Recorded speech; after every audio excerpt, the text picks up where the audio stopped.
Yo, what's going on? Welcome back. Today I've got in front of me the Peak.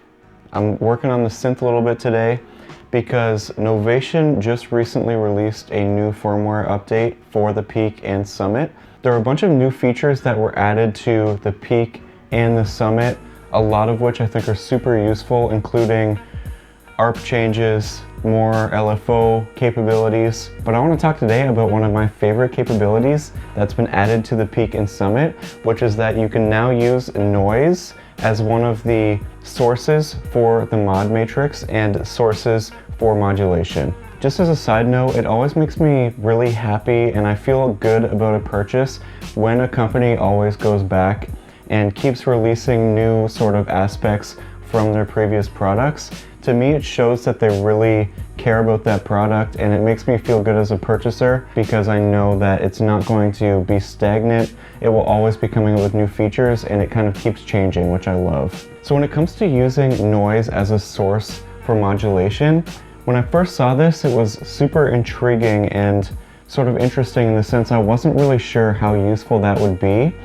But I'll give you just a little bit of a spoiler alert. It gives you a super dirty lo-fi type of sound that I think could be implemented in a lot of different ways. So to visualize how white noise can be utilized as a modulator, I'm going to try to visually compare it to a triangle wave LFO. Triangle wave LFO, super common obviously. So let's say you wanted to modulate an oscillator's pitch using a triangle wave LFO. So if we were to try to visualize the triangle wave, it would look something like this. And basically at all of the peaks, it would be where the pitch is at its highest, and at the valleys right here, it would be where it's at its lowest. So I'm just going to set up an initialized patch here, and I'm going to, in the mod matrix, I'm going to modulate our pitch with LFO1. And right now we can see that LFO1 is a triangle wave. So because our depth is currently at 0, if I play a single note, it just stays steady. But as I turn up the depth, you'll hear that similar to this waveform, the pitch will go up, it will go down, it will go up, it will go down at the speed of the LFO. So let's turn up the depth and you'll see how that sounds.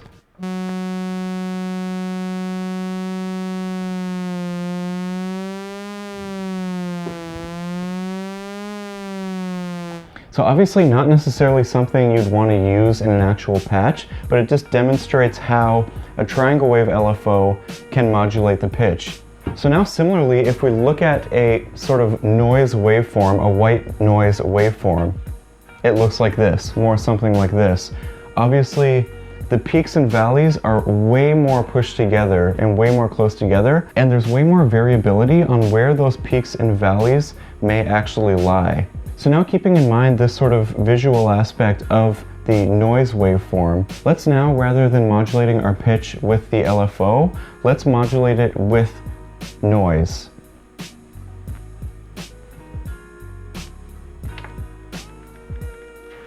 So as I turn up the depth, you'll hear again how this sort of noise as a source for the modulation sounds. But I want to just point out that I only have oscillator 1 turned up. Nothing else is going to make any sound. And I think you may be a little bit surprised and maybe even impressed by what this does. So let's hear it.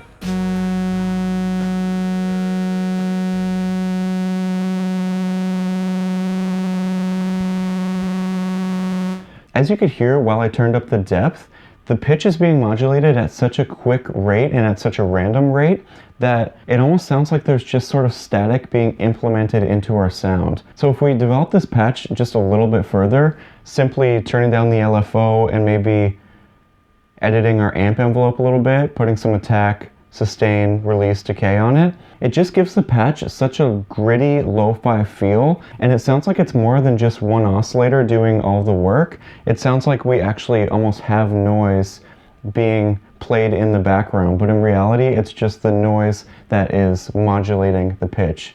So I'll turn down our filter a little bit.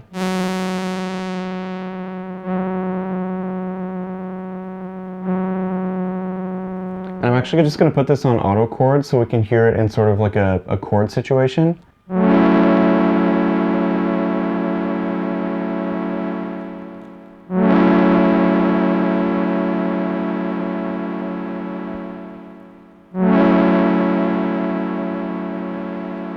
It sounds so grimy.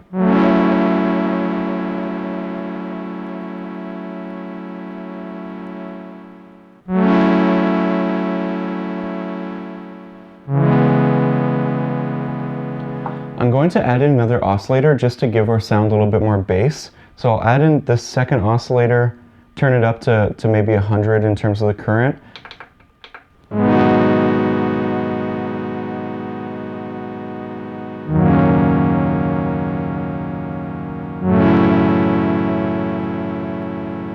And you can have the noise modulate other aspects of your patch.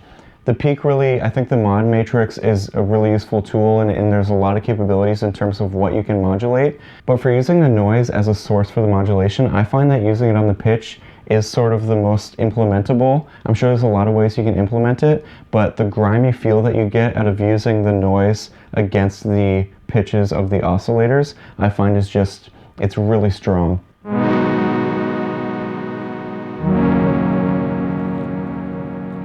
So I'm just going to add in some of the effects in the chorus delay reverb just to give it a bit more of that round sound. And then I think we should try to just make a really quick track out of this just to see if we can get it into a song and see how that sounds. So let's add in some of these effects, see how it sounds, and then see if we can record something. Let's do it.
Okay, I think that wraps it up for this beat, and I hope this video showed the power of using noise as a modulator on the Peak in the new update. I really appreciate you guys so much for watching and hanging out, and if you liked the video, make sure you give it a thumbs up and let me know in the comments what you want to see in a future video. Peace.